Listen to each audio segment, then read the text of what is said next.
Our scripture for this week is a continuation of the Advent Storybook, 24 stories to share before Christmas, written by Antonie Schneider and illustrated by Maja Dusikova. Let's see what doors Benjamin Bear opens next in the Advent calendar. The wolves. On December 19th, Benjamin Bear opened the next door and uncovered wolves. It was nighttime and very quiet. The little bear and the lamb saw a campfire in the distance. As they approached, they saw shepherds sitting around the fire, warming themselves. In the distance, they heard the howling of wolves. Ahoo! The shepherds shivered with fear. "What are you doing here on such a cold night?" asked one of the shepherds. "We are following the star," replied the little bear. "Ha ha, what for?" asked the shepherd with a laugh. But then the shepherds suddenly saw their sheep stand up and stare at the heavens. A great light spread across the sky. "There's the star," whispered the little bear. As if led by an invisible shepherd, the sheep set out on the path. The wolves moved with them and did not harm them, and filled with wonder, the lamb, the little bear, and the shepherds hurried behind them all. "How amazing!" said Benjamin. "The wolves didn't harm them." "Yes," said Mother Bear. "God's love can turn enemies into friends." The donkey. On December 20th, Benjamin opened the next door and uncovered a donkey. The next morning, the little lamb and the little bear walked alone again. Suddenly, a donkey rushed up to them. He let out a mournful cry. "What's the matter?" asked the little bear.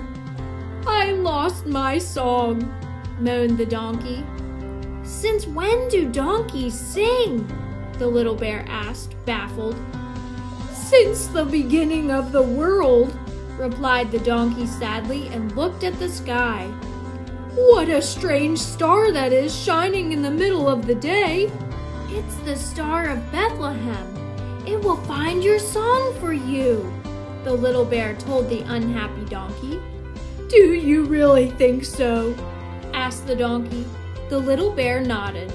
The closer they got to the town of Bethlehem, the louder the donkey cried, "Ee-yaw, ee-yaw, ee-yaw." But to the little bear's ears, it sounded like heavenly music. Benjamin yawned sleepily. Mother Bear tucked the covers around him tightly. "Good night, Benjamin," she said. "Remember that our faith is music to God's ears." The animal train. On December 21st, Benjamin opened the next door and found a long train of animals. The next day, the little bear and the little lamb came upon a long line of animals. "Watch out!" a turtle cried suddenly, annoyed. "I'm in a hurry." The little bear had tripped over him in all the excitement. "I'm sorry," he said. "Where are you all hurrying to?" "To the comfort giver," answered the fox. Behind the fox, a lion appeared. The little bear trembled with fear. "Where are you going?" he asked. "To the protector of the weak," he answered. On the lion's head sat a pigeon. The little bear stared in amazement. "Is that what you call the child who will be born in Bethlehem?" he asked. The animals nodded. "Then we have the same destination," cried the little bear, and he and the lamb joined the long train of animals headed for Bethlehem. "What is the child's name, Mother?" asked Benjamin. Mother Bear smiled. "Oh, he has many names, but no matter what we call him, what is most important is to worship him." The apple tree. On December 22nd, Benjamin opened the next door and found an apple tree. The little bear and the lamb followed the star into the town of Bethlehem. In a narrow street, they noticed a man with a donkey. On the donkey sat a woman. The man stopped at the inn and knocked on the door. "We are seeking shelter," he said. "Well, I'm sorry," "But every last room is full," said the innkeeper. "All I can offer is the stable just outside of town." Gratefully, the man and woman set out for the stable. The little bear's heart thumped loudly in his chest. Boom, boom, boom, boom. The woman looked so tired. It made the little bear feel sad. Then, as the couple passed by a winter bear apple tree, the tree burst into blossom right before his eyes. The little bear was cheered by the sight. Everything will be all right, he told himself, and followed the couple to the stable.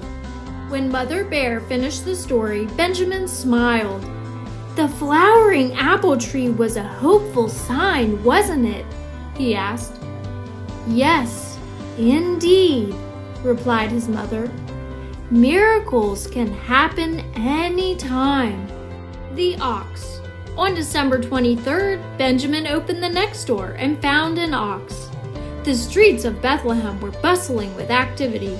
The little bear and the lamb were awed by all the people. Suddenly, an ox entered the village square. He was large and strong. He wore his horns proudly like a crown. He walked by himself. No one led him. The children ran from him, frightened. The ox stopped in the middle of the square, bent his knees, and knelt. For a moment, the bustle stopped, and everyone knelt with him, filled with wonder. The lamb and the little bear knelt too. Above them, the stars shone brighter than ever. "I believe we are very close to the child now," said the little bear. The ox rose. "Wait!" cried the little bear. Then the ox took the little bear and the little lamb on his back. "We must hurry," he said.